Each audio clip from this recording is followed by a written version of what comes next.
This is something I thought would be impossible in my project. I'm building an infinite marble run. And after I finished all of the boring pieces, I made the big mistake of asking people what should I make next. And as expected, loop de loop. I mentioned so many times it was impossible not to make. And even though the shape is super simple, the physics behind it fight against us. So as a professional designer, I guessed all of the sizes and I'm just gonna make it and see what happens. This is the first loop that I was able to print completely without supports, but as you can see, there are some challenges on the way. I have another problem where I don't have enough steep bridges that would create the speed for this loop to even work for the balls.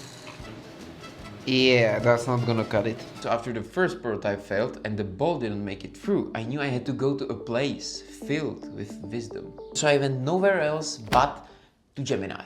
And I gotta say, that guy is smart. And so we need to use the equation for conservation of energy, and then we need this to be true. Forget the complex equation at start, because all it is that the energy at start must be equal to the energy when going forward, plus the energy going up, and then the energy that is spent on spinning. Because we need the speed of the ball squared divided by the diameter of the loop be greater or equal to the force that is pulling it down caused by gravity, we just need to combine these two equations together, and this is what we get. The height of the drag that the ball starts and then goes down from, and then the diameter of the loop that we created. I will hopefully include all the math in the description. So after perfectly designing both of the pieces, I printed them out. So now it's time to figure out if physics doesn't lie and Gemini tells the truth.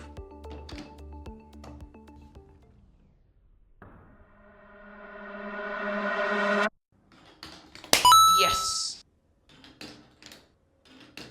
This is just the beginning, and if you have any ideas on how to improve this project, comment them down below and follow to see the progress.